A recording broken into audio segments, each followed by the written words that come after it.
Assalamualaikum warahmatullahi wabarakatuh teman-teman. Jumpa lagi dengan gue Aji dan ini Bang Saud lagi seru. Ini ada di desa di pondok pesantren Mambaul Ma'arif Denanyar, Jombang, Jawa Timur. Nah, ini adalah pondok pesantren keluarganya dari Cak Imin. Kalau saya kedua kalinya berkunjung sini dan Bang Saud mungkin yang baru pertama kali. Ya. Ini menarik banget teman-teman karena yang kedua ini ada Bang Saud. Bang Saud ikut di pelataran masjid aja, tentu saja tidak masuk ke dalam ya. Tadi pelataran masjid aja dan tadi sempat menengok juga makam Kiai Haji Bisri Syamsuri. Kiai Haji Bisri Syamsuri sebagaimana diketahui adalah kakeknya atau buyutnya, saya agak lupa, dari Cak Imin dan merupakan salah satu pendiri dari Partai Persatuan Pembangunan dan juga salah satu pendiri dari Nahdlatul Ulama. Dan tadi Bang Saud minta difotoin di itu tuh beduk yang gede banget itu. Ya, kelihatan kan beduknya gede banget. Nah, Bang Saud, ya. Semalam juga Bang Saud ikut maulidan teman-teman di pondok pesantren di Pasuruan, di Pasuruan. Pasuruan bukan Pasuruan. Ya. Nah, itu seru banget.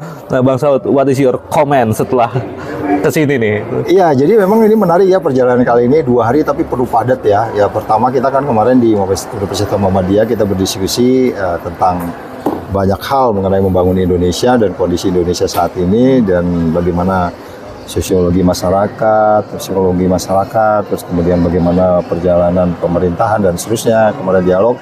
Dan kali ini saya mengikuti dari teman-teman dari KIB ada kegiatan, tentulah sebagai warga negara Indonesia yang tahu betul bagaimana sejarah NU, sebagai seorang yang pernah di masa lalu bicara komponen strategis bangsa dalam kaitan apa yang disebut sebagai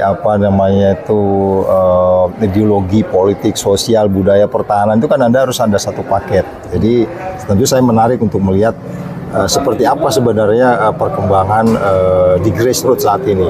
Dan perkembangan grassroots ini sangat menggembirakan, terlebih waktu kemarin kita di acara Maulidan ya. Maulidan saya juga ke sana ikut hadir di situ. Malah saya didudukkan di panggung, pasti orang akan macam-macam itu ya.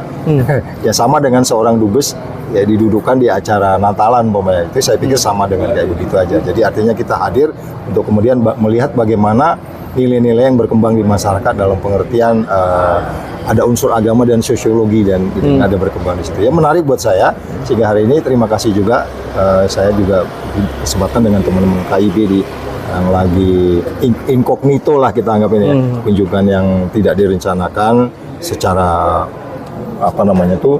kolosal, tapi kita lebih kepada melihat situasinya lebih dekat lagi. Kira-kira gitu, Mas. Iya, jadi ya kalau mungkin Bang Saud selama ini belajar di teorinya dan hari ini 2 hari ini terutama adalah langsung terjun ke grassroots, langsung melihat langsung praktiknya bagaimana tradisi Islam di Indonesia itu terus bertahan sampai sekarang dan itu justru menjadi faktor penguat Bang Saud dari pengikat bangsa ini. Kalau kita lihat semalam itu misalnya bagaimana santri-santri itu sangat nurut banget sama kiai-kiainya, sama habib-habibnya yang ada di sana, sangat menghormati dan sangat nurut.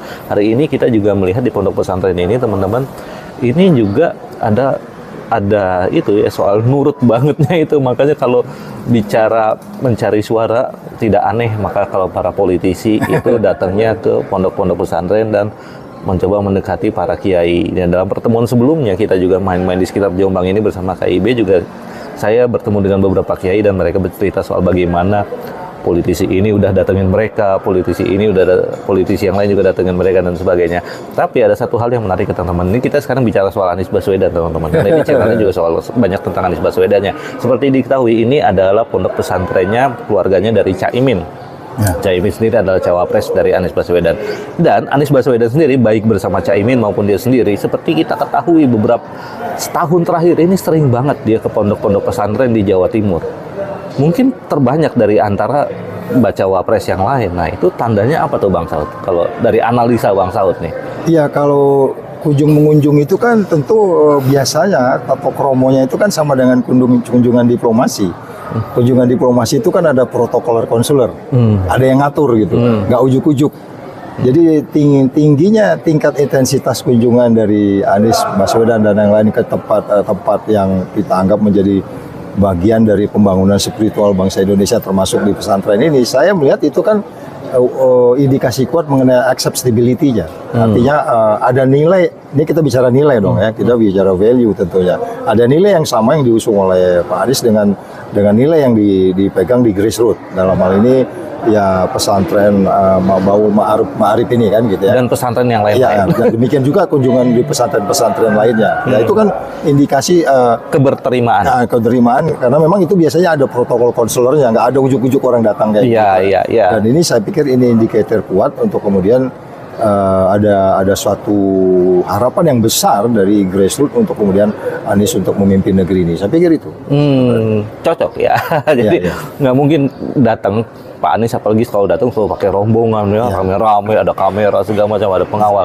Nggak mungkin kalau nggak ada protokoler, dan kalau ditolak pasti nggak datang. Iya. Gitu aja. Tim advance udah jalan dulu. Ya, gitu. pasti udah ngatur tim advance, dan itu pasti ya artinya apa? Kalau Pak Anies sekarang paling banyak datang ke pesantren, diterima di pesantren, berarti sebenarnya dia yang paling diterima di grassroots Nahdlatul Ulama. Kurang lebih seperti itu teman-teman. Lu analisis lu lebih jago dari Lemhanas. Lebih jago dari Lemhanas lu analisis. Lemhanas kayaknya nggak analisa itu deh. Lemhanas analisa perang asimetris yang disebabkan oleh Palestina dan Israel.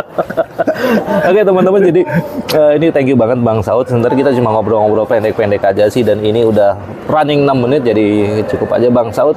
Kita akan tadi udah ngelihat makamnya Kiai Haji Bisri Samsuri. Wah, ini senang banget bisa mengenalkan Bang Saud dengan Kiai Haji. Jadi saya bisa merasa dapat pilnya, dapat istilahnya, pilnya dapat. Ya, artinya makin memahami ya bahwa bagaimana bangsa ini dibangun ya, didirikan ya. Bagaimana keanekaragaman, bagaimana kalau istilah Pak Anies itu bagaimana kesetaraan dan seterusnya. Jadi by the way, Ro, sebelum ditutup, hari ini kita makanan katanya ada yang kikil apa gitu, ibu-ibu apa gitu. Aduh, nggak tahu gue. Ada deh tadi. Kita siap-siap makan kikil enak. Oh iya, di sini juga banyak teman-teman kuliner enak, juga nanti kita akan konten juga soal kuliner enak di sini. Dan bicara soal 2024, gini aja simple deh. Hari ini harga-harga mahal banget. Beras berapa teman-teman? 18.000, 15.000. Berapa beras? Telur berapa? 28.000. Apa yang murah hari-hari gini?